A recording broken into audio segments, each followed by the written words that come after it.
Good morning students, कैसे हैं आप सब। मैं हूं शिखा और आप सबका स्वागत है हमारे channel DOE worksheet for you में। आज हम लेकर आए हैं दो वर्कशीट। आज हम दो वर्कशीट करने वाले हैं। पहली है हमारी हिंदी की वर्कशीट और दूसरी है हमारी EVS। ठीक है, जैसे हमने मंडे में किया था वैसे ही आज हम वर्कशीट्स करने वाले हैं। तो शुरू करते हैं जल्दी से, बिना देर किए हमारी आज की वर्कशीट। सभी बच्चे अपनी नोटबुक में लिखेंगे आज की डेट 15 जुलाई 2021, क्रम संख्या 22A। विद्यार्थी अपना नाम लिखेंगे, अपनी टीचर का नाम लिखेंगे और अपनी क्लास, विद योर सेक्शन। ठीक है, इसके बाद हम आ जाते हैं हमारी बुक के नाम पर। हमारी पाठ्य पुस्तक का नाम है रिमझिम और हमारे पाठ्य पुस्तक का जो पाठ हम आज पढ़ने वाले हैं वो है राख की रस्सी।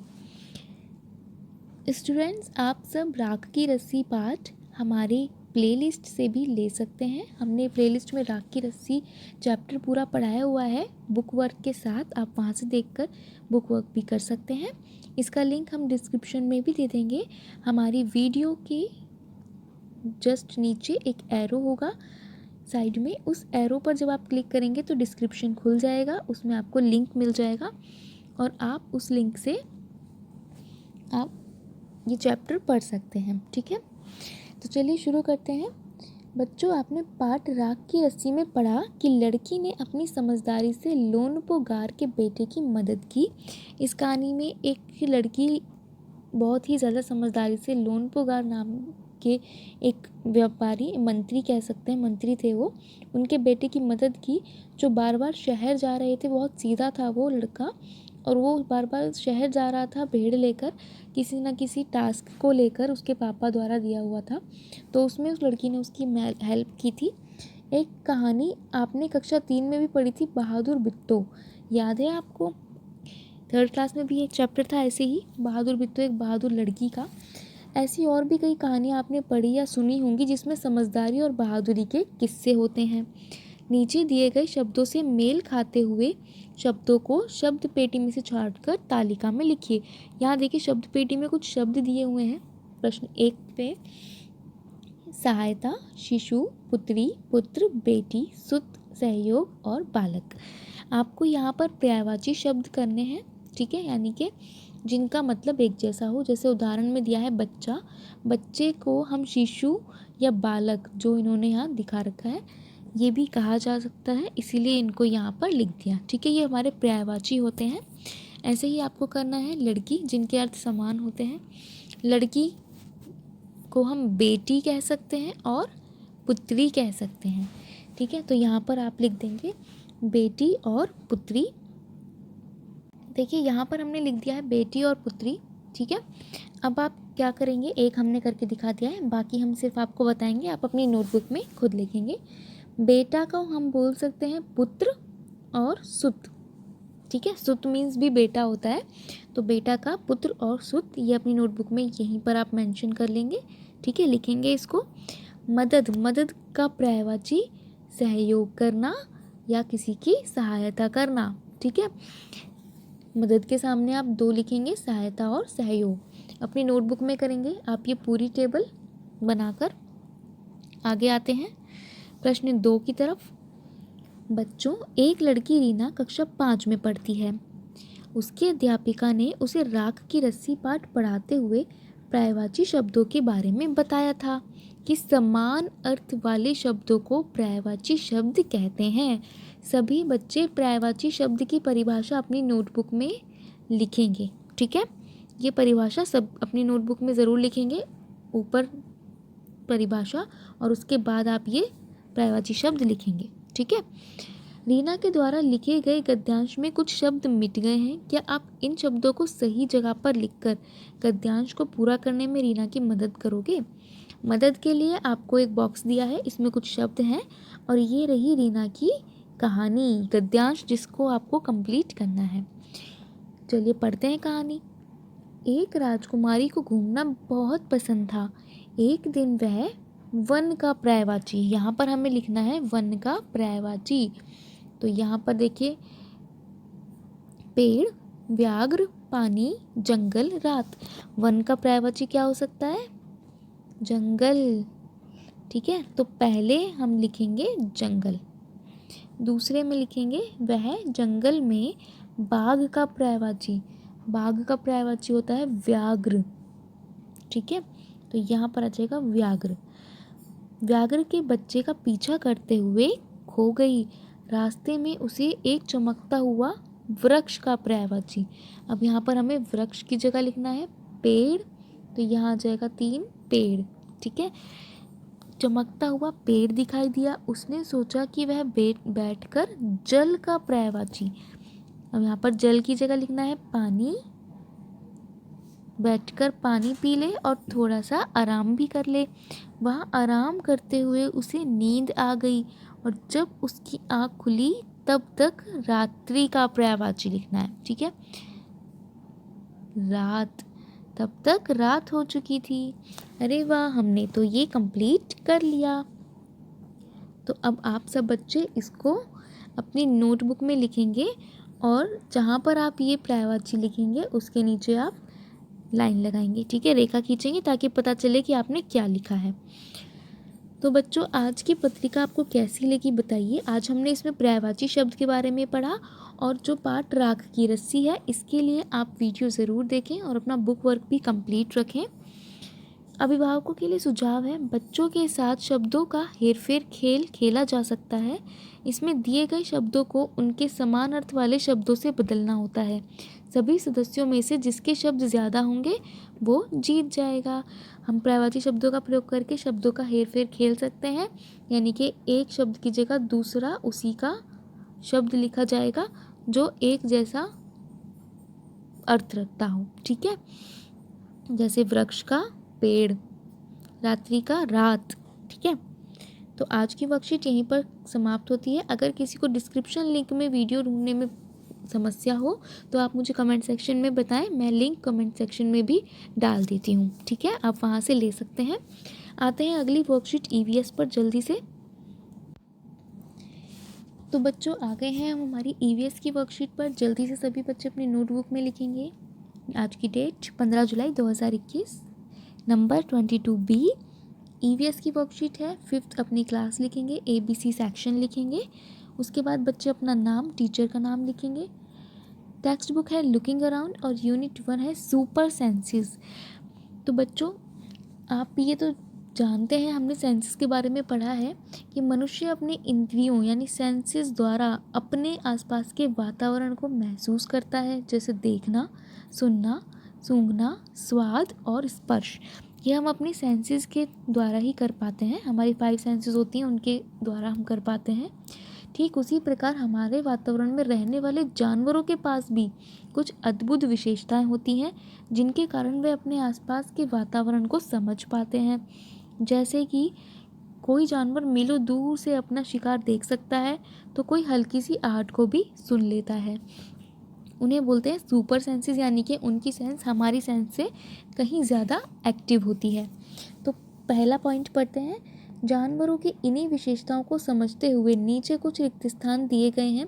संकेत बॉक्स की सहायता से सही उत्तर अपनी कॉपी में लिखिए।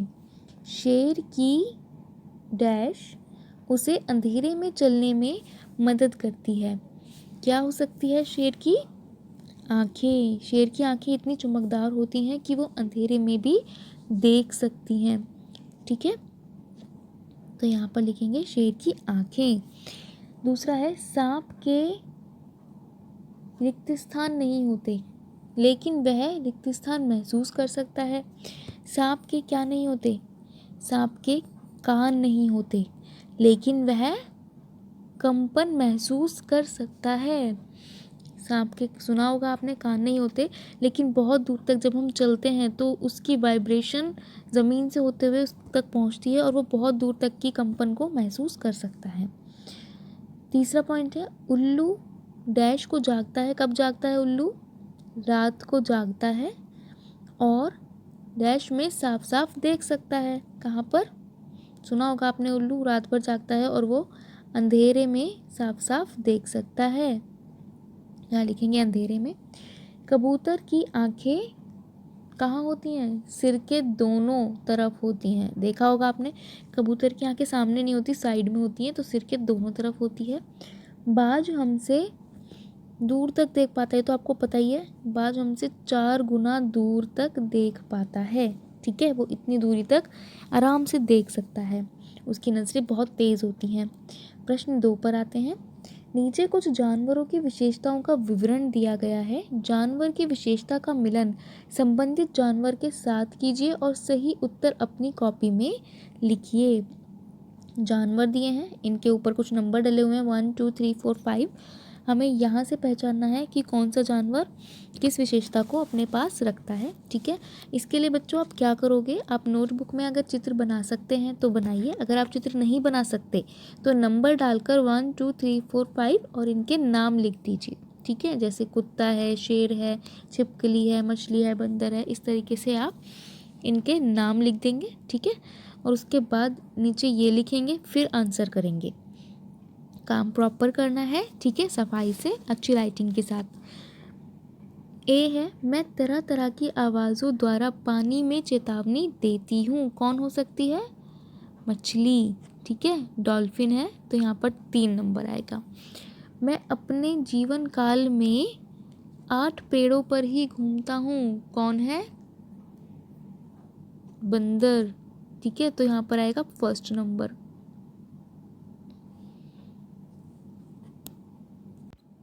आगे आते हैं। मेरी दहाड़ 4 किलोमीटर दूर तक सुनी जा सकती है। कौन है वो है शेर, यानी कि नंबर 5। मैं मल मूत्र द्वारा अपना इलाका तय करता हूँ। ये तो आपको पता होगा, कुत्ते जो होते हैं वो अपना एरिया डिसाइड कर लेते हैं। ठीक है, किस लिए, जैसे जिस जगह पर वो टॉयलेट करते हैं उस गंध से वो अपना एक एरिया बना लेते हैं, उसमें वो किसी और को आने की परमिशन नहीं देते। तो यहाँ पर आएगा डॉग, तो सेकंड नंबर। मैं सर्दियों में लंबी और गहरी नींद सोती हूँ। छिपकली, ये तो पता है, सर्दियों में घरों में बिल्कुल नहीं दिखाई देती हैं और गर्मियों में ये पूरे घर में घूमती नज़र आती हैं, तो है नंबर 4। ठीक है, इसको एक बार करेक्ट करके सही से लिख देती हूँ। 3 1 5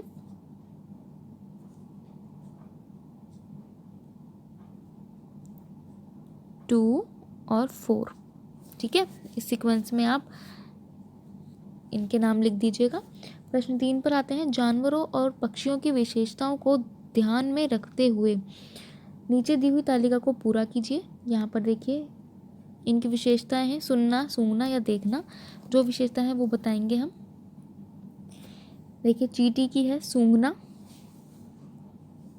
तो यहाँ पर लिख देंगे सूंघना। और बाज की है देखना, कुत्ते की सूंघना, चमगादड़ की देखना और हाथी की सूंघना।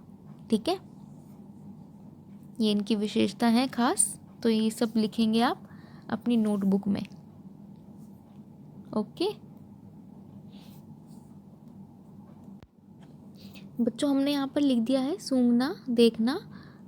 कुत्ते में हमने दोनों यूज़ किए हैं। मैं इसलिए दोनों यूज़ करा रही हूँ क्योंकि कुत्ते के अंदर सूंघने की और सुनने की शक्ति भी बहुत अच्छी होती है। वो बहुत ही हल्की आवाज़ को भी सुनकर नींद से जाग जाता है। ठीक है, अगर आपने कभी ध्यान दिया हो, इसकी मेन शक्ति तो सूंघना ही है, लेकिन सुनने में भी इसका कोई जवाब नहीं। देखना और सूंघना, ठीक है, ये इन दोनों की विशेषताएं हैं। अभिभावकों के लिए आज का सुझाव है, जानवरों की विशेषताओं से संबंधित अपने अनुभव बच्चों के साथ साझा कीजिए। तो इनकी विशेषताओं के साथ आपका अगर कोई अभी जो भी अनुभव रहा हो, जैसे कुत्ते के बारे में जो भी नॉलेज है या किसी और चीज़ के बारे में आप जानते हैं, आपने कभी हाथी के बारे में कुछ पढ़ा है अलग, तो आप वो बच्चों को बताइए। Covid appropriate behaviour, keep maintaining physical distance और 6 फीट और 2 यार्ड्स, 6 फीट की और 2 गज की दूरी कम से कम बनाकर रखिए। तो आज की वर्कशीट में इतना ही बच्चों। ये सारा काम आपको नोटबुक में करना है, ये भी नोटबुक में लिखना है और ये भी नोटबुक में ही करना है। मैंने आपको बता दिया किस तरीके से करना है। आप यहाँ अगर चित्र नहीं बना सकते हैं तो आप यहाँ पर इनके नाम लिखिए और उसके बाद इनकी विशेषताएं लिखिए। ठीक है, ये काम करके आप अपने टीचर को ज़रूर शेयर कीजिए और मुझे कमेंट में बताइए कि आपको वीडियो हेल्पफुल लगा या नहीं। अगर आप चैनल पर नए हैं तो प्लीज़ चैनल को सब्सक्राइब कीजिए, और अगर चैनल को सब्सक्राइब किया हुआ है तो वीडियो को लाइक और शेयर करना बिल्कुल मत भूलिए। मैं आपको डिस्क्रिप्शन के बारे में एक बार बता देती हूँ वीडियो के एंड में कि आपको कहाँ डिस्क्रिप्शन में लिंक मिलेगा। मैं कमेंट में भी लिंक डाल रही हूँ ताकि आपको परेशानी ना हो। देखिए बच्चों, इस तरीके से जब आप वीडियो खोलते हैं यूट्यूब पर तो यहाँ पर आपको एक लिंक दिख रहा है।